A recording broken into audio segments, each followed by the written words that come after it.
میرا نام نجمہ روزی ہے، نجمہ یوسف بھی کہتے ہیں مجھے، اور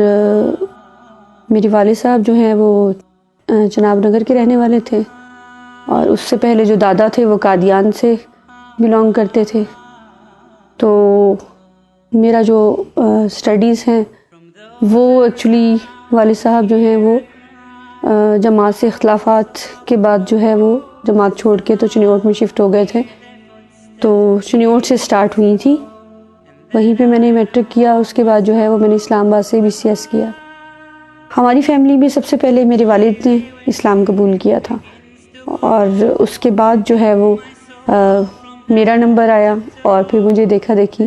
خاندان کے آلموسٹ 200 لوگ جو ہیں وہ قادیانیت کو ترک کر چکے ہیں۔ میری اسلام لانے کا سبب جو ہے وہ بیسکلی میرے والد صاحب کی شہادت بنی، کیونکہ والد صاحب جو ہیں انہوں نے قادیانیت چھوڑ دی تھی، اور وہ قادیانیت کے جو ہے پردے فاش کر رہے تھے ان کی، کیونکہ بہت ساری چیزوں کو وہ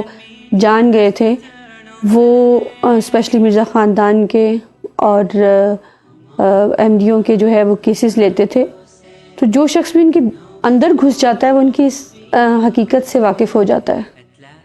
تو میرے والد صاحب کی جب شہادت ہوئی، اور کیونکہ ہم یہ جانتے تھے کہ یہ سب کچھ جو ہے چل رہا ہے، اور والد صاحب نے بے شمار دفعہ خاندان کے سبھی لوگوں سے، اپنے بچوں سے اس بات کا اظہار کیا تھا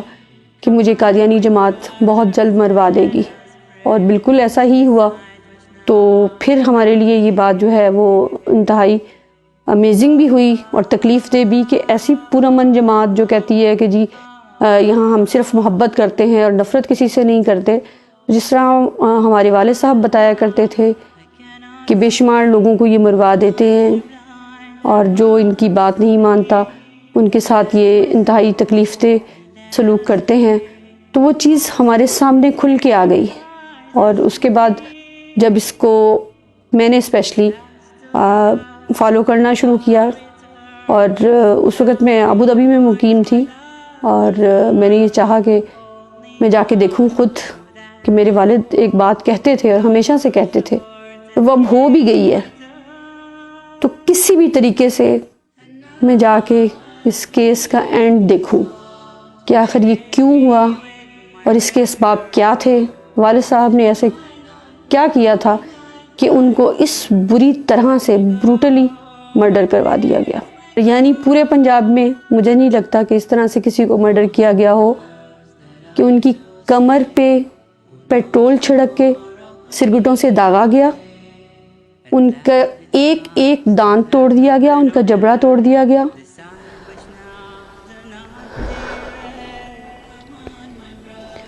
ان کی گردن جو تھی وہ 3 جگہ سے ٹوٹی ہوئی تھی، ان کی بیک بون جو تھی وہ انہوں نے توڑی۔ مطلب کوئی جسم کا اعضاء ایسا نہیں تھا جن پہ انہوں نے ٹارچر نہ کیا ہو۔ ان کے پیروں پہ سوئے مارے، ان کی بغلوں پہ سوئے مارے، اور ان کے جسم کو جگہ جگہ سٹیپلر سے چھیدا گیا۔ اور ان کی ویڈیو جو ہے وہ ہمارے پاس اس وقت کی موجود ہے جس وقت کرائم سین تھا، اور ARY والے جو ہے وہ آئے ہوئے تھے، اور انہوں نے جرم بولتا میں ایک جو ہے ڈاکومنٹری بنائی تھی۔ اس میں آپ دیکھیں، کیونکہ میں تو ان کی شہادت پہ پہنچ نہیں پائی تھی، تو دیکھیں کہ پورے روم میں کاغذات پھیلے ہوئے ہیں، جیسے ایک ایک ٹارچر کر کے ان سے پوچھا گیا ہو کہ فلاں کاغذ دکھاؤ، فلاں ثبوت دو، فلاں ثبوت دو۔ اور ان سارے ثبوتوں کے متعلق وہ آلریڈی مختلف اپنی سپیچز میں لوگوں کو بتا چکے تھے کہ میں رانا ابرار ایک صحافی تھا جن کا 1-2 ماہ پہلے ان سے جو ہے وہ اس کی شہادت ہوئی تھی، اور اسے بھی جماعت والوں نے قتل کروایا تھا، اور مجھے بھی سٹل بے تحاشا جو ہے وہ خدشات ہیں۔ میرے گھر میں کم از کم 5 دفعہ جو ہے وہ لوگ گھس چکے ہیں، 2 دفعہ میرے بچوں کی گاڑی کا ایکسیڈنٹ ہو چکا۔ پھر اس کے بعد جو ہے جماعت کی طرف سے وہ بار بار کہا جاتا ہے کہ تمہارا اپنے باپ سے برا حشر کریں گے۔ لیکن میں ان کو بتانا چاہتی ہوں کہ اس طرح کے ہتھ کنڈوں سے آپ کسی پہ کبھی بھی حکمرانی نہیں کر سکتے۔ ایک دن آتا ہے کہ ہر چیز جو ہے خدا تعالیٰ جو ہے اس کا پردہ فاش کر دیتا ہے اور چیزیں سامنے آ جاتی ہیں۔ مرزا قادیانی نے لکھا کہ میرا دور ہوگا جس میں پوری دنیا میں انصاف ہوگا۔ میں نے خود مرزا مسرور کو لیٹر لکھے کہ میرے والد صاحب کے ساتھ یہ ہوا، یہ لوگ اس جرم میں شریک تھے، یہ لوگ موقع پہ موجود تھے، آپ ان سے فوری طور پہ انویسٹیگیٹ کریں۔ جب مجھے وہاں سے کسی قسم کا رپلائی نہیں آیا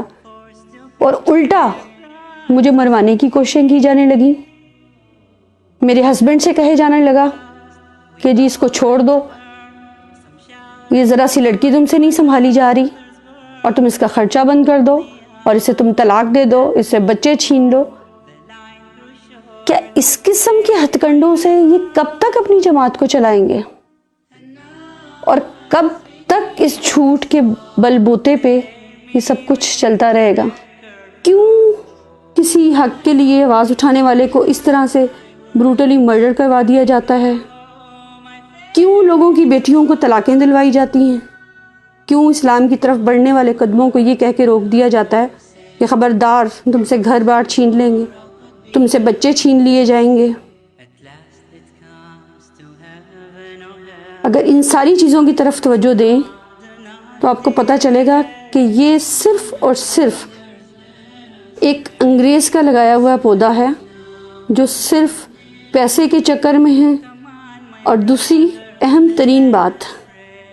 کہ آپ اپنے مرزا کی لکھی ہوئی کتابوں کو ضرور پڑھیے، کیونکہ یہ کتابیں مولویوں کے نہیں لکھی گئیں،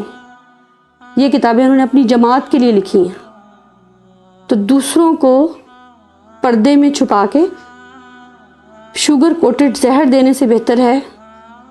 کہ آپ کھل کے سامنے آئیے اور مقابلہ کیجئے۔ جس طرح ہر مذہب کا ماننے والا جو ہے وہ خوشی سے یہ مانتا ہے کہ وہ ہندو ہے، عیسائی ہے، وہ کسی بھی فرقے سے تعلق رکھتا ہے، کسی بھی مذہب سے تعلق رکھتا ہے۔ جو گھروں میں آپ کے بکس پڑی ہوئی ہیں اسے ضرور پڑھیے۔ ایک غلطی کا ازالہ، کشتی نوح، کہ جہاں رسول کریم صلی اللہ علیہ وآلہ وسلم کی توہین ہے، نعوذ باللہ اہل بیت کی توہین ہے، حضرت حسن حسین کی توہین ہے، جہاں حضرت فاطمہ کی توہین ہے۔ آپ دیکھیں کہ کوئی شخص جس کے اندر ذرا سی بھی ایمان کی رمق ہوگی وہ کبھی بھی یہ برداشت نہیں کرے گا۔ والد صاحب کی شہادت کے بعد جب بہت ساری چیزیں میں نے خود انویسٹیگیٹ کی اور چیزوں کی کھوج لگانا شروع کی، تو جب مجھ پہ یہ عیاں ہو گیا کہ قاتل جماعت ہے، تو میں نے اس جماعت کی بھی مکمل ریسرچ کرنی شروع کی۔ ان کی وہ سب بکس جو ڈھیروں کے حساب سے ہمارے گھر میں موجود تو تھیں، لیکن آج تک ہماری فیملی کے کسی بھی ممبر نے اسے پڑھنے کی کوشش نہیں کی تھی۔ اس وقت ٹائم بہت کم ہے، ایک چیز میں آپ سب لوگوں کو ضرور دکھانا چاہوں گی کہ جس طرح رسول کریم صلی اللہ علیہ وآلہ وسلم پہ قرآن پاک نازل ہوا تھا، اسی طرح سے قادیانیوں کا کہنا ہے کہ تذکرہ بھی قرآن پاک کا ایک نام ہے۔ جو تذکرہ کے نام سے انہوں نے یہ ایک کتاب، شاید اگر کیمرہ آپ کو دکھا سکے تو یہ کتاب ہے، اس میں انہوں نے یہ مرزا غلام احمد کی یہ بک لکھی ہوئی ہے۔ اس میں اگر آپ دیکھیں تو اس کا جو پیج، یہ فرسٹ پیج ہے کہ اللہ تعالیٰ نے تیرے الہام، تیری وحی اور تیری رویا میں برکت دی۔ وحی تو ہمیشہ پیغمبروں پہ آیا کرتی ہے، جبکہ آج تک قادیانی یہ کہتے ہیں کہ ہم اسے نبی نہیں مانتے، اور جسے نبی ہی نہیں مانتے اس کے بارے میں یہ پیس بی اپون ہم لکھتے ہیں۔ یہ تمام احمدیوں کے گھروں میں یہ ڈیفینیٹلی موجود ہوگا۔ اٹھیں مہربانی کر کے ایک نظر اسے دیکھنے کی کوشش کریں کہ کیا آج تک پیس بی اپون ہم نے رسول کریم صلی اللہ علیہ وآلہ وسلم کے علاوہ کسی کے لیے بولا یا سنا تو کیوں ہم یہ کر کے شرمندہ نہیں ہیں اور خدا سے معافی کی طلبگار نہیں ہیں اور اس کوشش میں نہیں ہیں کہ اس گندگی سے نکل آئیں جو انہوں نے صرف اور صرف پیسہ کمانے کا ایک ذریعہ بنا رکھا ہے. اور میں نے جب گھر چھوڑا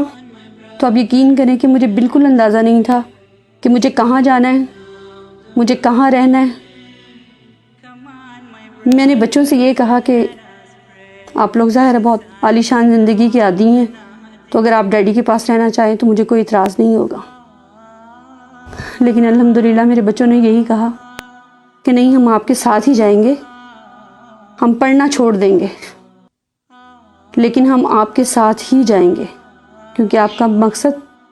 سچا ہے اور اللہ تعالیٰ اس میں برکت دے گا. مجھے بڑی حیرت ہے, میں نے یہ زندگی کبھی بھی نہیں دیکھی تھی. ہمیشہ ایک عالی شان زندگی گزاری, اچھے سے کھایا پیا, گاڑیوں میں گھومے پھرے, اور بس اس کے علاوہ کسی چیز کی نہ ضرورت محسوس ہوئی تھی اور نہ ہی کوشش کی تھی. جہاں والد صاحب کی شہادت نے بہت بڑا صدمہ دیا, وہاں ہم سب کو ایمان کی روشنی سے بھی منور کر گئے, اور ایک ایسا ایمان کہ مجھے تکلیف ہوتی ہے یہ سوچ کے کہ ہم اس کفر میں گرے ہوئے تھے اور سب کو ادنا اور خود کو بہت اعلیٰ سمجھتے تھے کہ ہم بہت زبردست لوگ ہیں, ہم 73واں فرقہ ہیں. جب ہم اللہ کی طرف ایک قدم چلتے ہیں تو اللہ تعالیٰ کس قدر ہمارے قریب ہو جاتا ہے اور کس قدر جو ہے ہم پہ اپنے کرامات کرتا ہے, یہ مجھ سے بڑھ کے کوئی نہیں جان سکتا. اور میں بہت پرسکون ہوں اور خوش ہوں کہ میں وہ کام کر رہی ہوں جو مجھے کرنا چاہیے. اور میں سب کو دعوت دوں گی کہ آج یہ کرائٹیریا نہیں رہا ہوا کہ کوئی 50 سال کی عمر میں مر جائے گا تو کوئی 100 سال کی عمر میں مر جائے گا. جس قدر ہو سکتا ہے جلد از جلد قدم بڑھائیں اور اپنی آخرت کے لیے کچھ نہ کچھ کر جائیں. اسلام قبول کرنے کے بعد میرا اسپیشلی قادیانی خواتین کے لیے یہ میسیج ہے کہ وہ آگے بڑھیں, وہ چیزوں کو خود پڑھیں, دیکھیں, اپنی فیملیز کو, اپنے ہسبینڈز کو, بچوں کو پڑھائیں اور کوشش کریں کہ اس طرف سے ایمان کی طرف لوٹ آئیں. شاید میرا کوئی لفظ یا میری کہی ہوئی کسی بات سے کوئی قادیانی کفر چھوڑ کر اسلام کی طرف راغب ہو جائے اور اندھیروں سے روشنی کی طرف آ جائے.